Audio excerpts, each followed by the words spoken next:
to begin the new work week.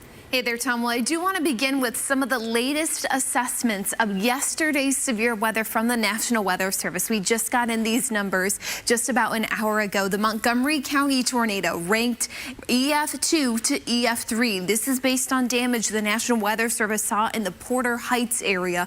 That was one of the 5 tornadoes we had yesterday. Number 2 in Chambers County, where we were talking about Highway 120, where David Tillman was yesterday, and FM 1941 near Smith Point, they had EF2 and EF3 damage. Moving into now Brazoria County, likely produced by the same thunderstorm, specifically based on the damage at Walt Disney Elementary School. We can rank that as an EF2 tornado. And unfortunately, it's here where we also had 1 fatality in Brazoria County. And then in Galveston County, that's where they found EF0 and EF1 damage based on what they saw in Dickinson and Bayside Park. As for tonight, whoo, look at this sunset we have going on. It's changing by the minute here. It's 65 degrees right now in Houston. In Galveston right now, 58 degrees. Been a bit of a cooler day, but you can see some of the cloud cover coming in. We are anticipating some fog to develop overnight once again. This could impact how you get your day going tomorrow. We'll have more on the fog and then what to expect for the rest of the year and looking ahead to 2025 coming up in my forecast, Tom. Elyse, thank you. Without any more significant weather. Yes, good news for anyone who is impacted by the thunderstorms yesterday and just in general after Christmas week. It was like every other day we had active weather here with severe weather, thunderstorms, rain. But looking ahead to the rest of this week should be pretty calm. But we do have a couple of things I got to mention. First things first, if you're headed out this evening, pretty nice outside. We have a little more cloud cover near the coast right now, so temperatures really stayed in the upper 50s there. But for the most part, we are in the 60s, dropping into the low 50s overnight. But overnight, what we'll be monitoring for are areas of patchy to dense fog. This is Fogcast tomorrow morning at 6 a.m. We'll be watching for some areas of dense fog near the city of Houston and much of Harris County. So if you do have to go back to work tomorrow after a long holiday weekend, this could potentially slow you down. But this fog should lift pretty quickly. We have a clear sky, calm winds. That's why we could see fog develop anyway. So that fog should lift by mid-morning, and then we'll see a beautiful sunny afternoon.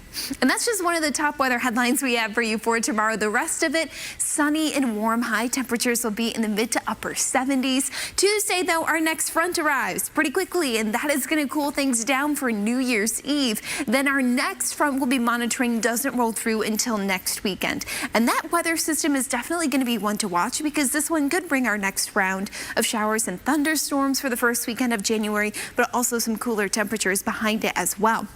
And here's kind of laying out the next 10 days as we head into 2025, a warm day for tomorrow. Then that next cold front moves through New Year's Eve into New Year's Day, and I think it's going to roll through in the morning. So that means the afternoon won't be as warm either. Looking ahead to that next cold front that moves through, that's next weekend. You see the temperature drop, but that also could be a storm front with our next potential chance for showers and thunderstorms. As for this first front, though, again, it is going to welcome in some cooler temperatures, more seasonal weather for the last day of 2024. And looking ahead to New Year's Eve, if you're headed out, should be a really nice night. We had a slight chance for some showers last year on New Year's Eve. Not so much this time around. Should be mostly clear and cool right after sunset with temperatures in the upper 50s. Then by midnight, because of that front, we're likely going to be dropping into the 40s by midnight on New Year's Eve, but should still be a pretty clear day nonetheless. 13 alert radar right now, nothing to track for once after a couple of busy days here in the ABC 13 Weather Center. But rolling through Future Track, you'll be able to see some of the fog develop. This is not cloud cover in the morning. This is Future Track picking up on some of those areas of dense fog. You see that along the coast, especially east of I-45 and in and around the city of Houston as well. That should lift by mid-morning. I'm thinking 9, 10 o'clock. And then after that, lots of sunshine, 2 o'clock and then 6 o'clock. Beautiful sunset tomorrow as well. So the rest of your 10-day forecast, a warm day for tomorrow. That next cold front moves through on Tuesday for New Year's Eve. The rest of the 10-day forecast, welcoming the new year with some seasonal temperatures for early January. We warm up into the first weekend of the month, but another cold front moves through to cool us down. You do see much colder conditions potentially for the second week of January.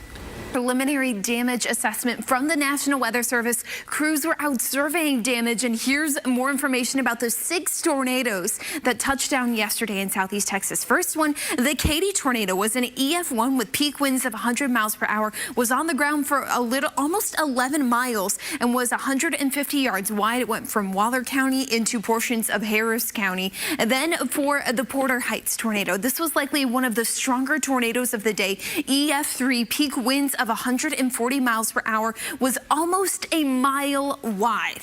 Imagine that, a mile-wide tornado here in southeast Texas. Now farther south, the Brazoria tornado had peak winds of 125 miles per hour, was EF2 rated. This is also where we unfortunately had that one fatality as this tornado was about had a 9-mile track with it in Brazoria County. And then to Galveston County, the National Weather Service split up this tornado in 2. We have the Dickinson tornado, which was an EF1, and then the Bay Cliff tornado, which was an EF0. And then to Chambers County. This is the long track tornado of the day, was on the ground across Chambers County for 22 miles, was an EF3 with peak winds of 138 miles per hour. Again, this is all preliminary data. Survey crews could be out and about over the next few days, still assessing damage across southeast Texas. Now for tonight, no storms, but some fog. We have some reduced visibility across the region right now. No advisory, but this is something that could impact your morning commute tomorrow.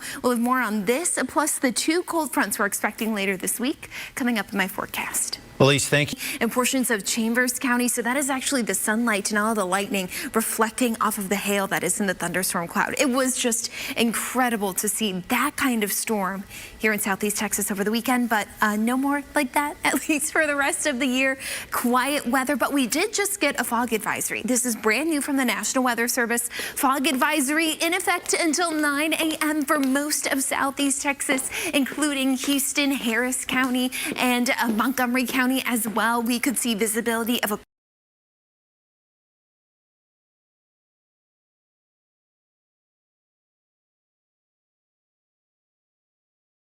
quarter-mile or less at times through 9 a.m. tomorrow morning, and we're already starting to see some of those reduced visibility conditions out there right now. You can see it pulling in right now in Lake Conroe. Here at ABC 13, we're zoomed in on an intersection and everything looks to be going pretty good. But for tomorrow morning, for the morning commute, just be aware that you could run into some slower traffic and some of that fog. This is 6 a.m. in the morning. If you're going back to work after a long holiday weekend, this could really slow you down coming in from either Katy or coming in as well from East Harris County too, and some of that reduced visibility extending far north into Livingston County as well. But with the sunshine in the morning, and we are going to see a breeze pick up from the coast, all of that should lift pretty quickly and move on out of here. And then we're left with a bright and sunny day for tomorrow. Tomorrow's going to be a very warm Monday. High temperatures in the mid to upper 70s, near 80 degrees. And then for Tuesday, everything changes. We have our next cold front moving in. Thankfully, it's not a storm front this time around, just cools us down for Tuesday and New Year's Eve. But then we are monitoring the potential for showers and thunderstorms next weekend. But we do have a couple of days of quiet weather, some sunny and dry weather before we have to worry about our next thunderstorm chance. But 2 cold fronts, 2 different fronts rolling in over the next 10 days. The first one on New Year's Eve, moving in the morning. So this is actually going to limit temperatures from rising too quickly. In the afternoon, it'll be near seasonal in the afternoon. Then for that next front moving in next weekend, the first weekend of 2025, monitoring this potential system for showers and thunderstorms, but then a cool down behind it as well that could take us into the first full week of January. As for the New Year's Eve front, there it is. It opens the door for cooler temperatures, where by midnight on Tuesday night, heading into 2025, temperatures might only be in the mid to upper 40s. So a chillier night for New Year's. Last year we had a little bit of rain. It was a little misty outside. This time around it will be much chillier but clearer as well. No rain to worry about for New Year's Eve. Meanwhile, 13 alert radar finally dry out there. Let's go through future track now for you so you can see what to expect. All of this you see in the morning, this is fog. This is not cloud cover. Then it quickly lifts. We see a bright, clear day, and I got nothing to talk about on future track for tomorrow. As for your 10-day forecast, though, tomorrow's going to be a warm day. High temperatures in the mid to upper 70s. And then we have that cold front, though, moving in early Tuesday morning, likely right around sunrise. That's why temperatures don't rebound that much in the afternoon after starting the day only in the 50s. As for Wednesday, Thursday, Friday, first few days of January, very seasonal temperatures.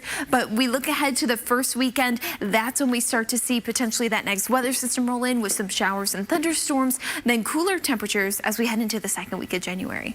Elyse, thank you.